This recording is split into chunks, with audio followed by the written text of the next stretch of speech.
ఏపీలో ఎన్నికలు రసవత్తరంగా సాగాయి. ఎట్టకేలకు ఈవీఎంలు స్ట్రాంగ్ రూమ్ లకు చేరాయి. అయితే రాష్ట్ర వ్యాప్తంగా జూన్ 4వ తేదీన డిసైడింగ్ డే కోసం ఆసక్తిగా ఎదురు చూస్తున్నారు. ఇక ఇదే టైంలో రాష్ట్ర వ్యాప్తంగా కాయ రాజా కాయ ఊపందుకుంది. బెట్టింగ్ రాయుళ్లు భారీగా క్యాష్ చేసుకుంటున్నారు. అధికారంలోకి వచ్చే పార్టీ ఏది, ఎన్ని సీట్లు, ఏ నియోజకవర్గంలో ఎవరు గెలుస్తారు, ఏ అభ్యర్థికి ఎంత మెజారిటీ వస్తుంది, ఇలా 3 కోణాల్లో బెట్టింగ్ నిర్వహిస్తున్నారు బెట్టింగ్ రాయుళ్లు. సిండికేట్లుగా మారి కోట్లలో పందాలు కాస్తున్నారు. మరి ముఖ్యంగా కోడి పందాలకు పేరుగాంచిన ఉమ్మడి గోదావరి జిల్లాల్లో బెట్టింగ్ రాయుళ్లు రెచ్చిపోతున్నట్లు టాక్ వినిపిస్తోంది. ఉండి కడప జిల్లాలో అభ్యర్థులు స్థానాలతో పాటు చంద్రబాబు పోటీ చేసిన కుప్పం, నారా లోకేష్ పోటీ చేసిన మంగళగిరి, పవన్ కళ్యాణ్ పోటీ చేసిన పిఠాపురంలో మెజారిటీలపై భారీ ఎత్తున పందాలు జరుగుతున్నట్లు సమాచారం. ముఖ్యంగా చెప్పాలంటే దేశవ్యాప్తంగా పవన్ కళ్యాణ్ పోటీ చేస్తున్న పిఠాపురంపై భారీ అంచనాలు పెరిగిపోయాయి. పిఠాపురంలో గెలుపోటములు ఒక రకమైన బెట్టింగ్ అయితే ఎక్కువగా మెజారిటీపై లక్షల్లో పందాలు జరుగుతున్నట్లు వినిపిస్తోంది. ఇక లోకేష్ బరిలో ఉన్న మంగళగిరిపై పందెం రాయుళ్లు ఎక్కువ ఆసక్తి కనబరుస్తున్నారని సమాచారం. గత ఎన్నికల్లో లోకేష్ ఓడిపోవడంతో ఈసారి లోకేష్ గెలుపుపై ఎక్కువ పందాలు జరుగుతున్నాయి. అటు భీమవరం నియోజకవర్గంపై కూడా పందాలు భారీగానే జరుగుతున్నట్లు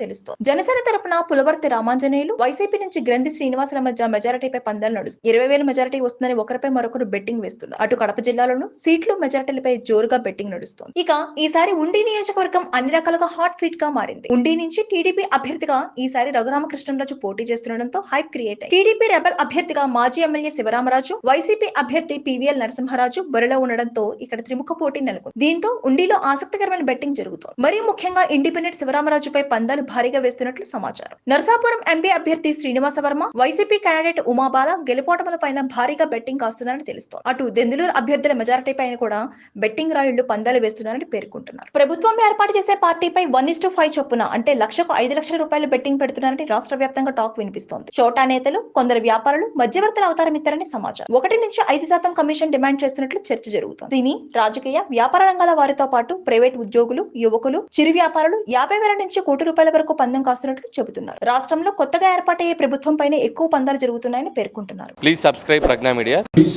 like, share, subscribe to Pragna Media. Pragna Media, please do like, share and subscribe. Please subscribe to Pragna Media. Please like, share and comment if you like the video. Pragna Media.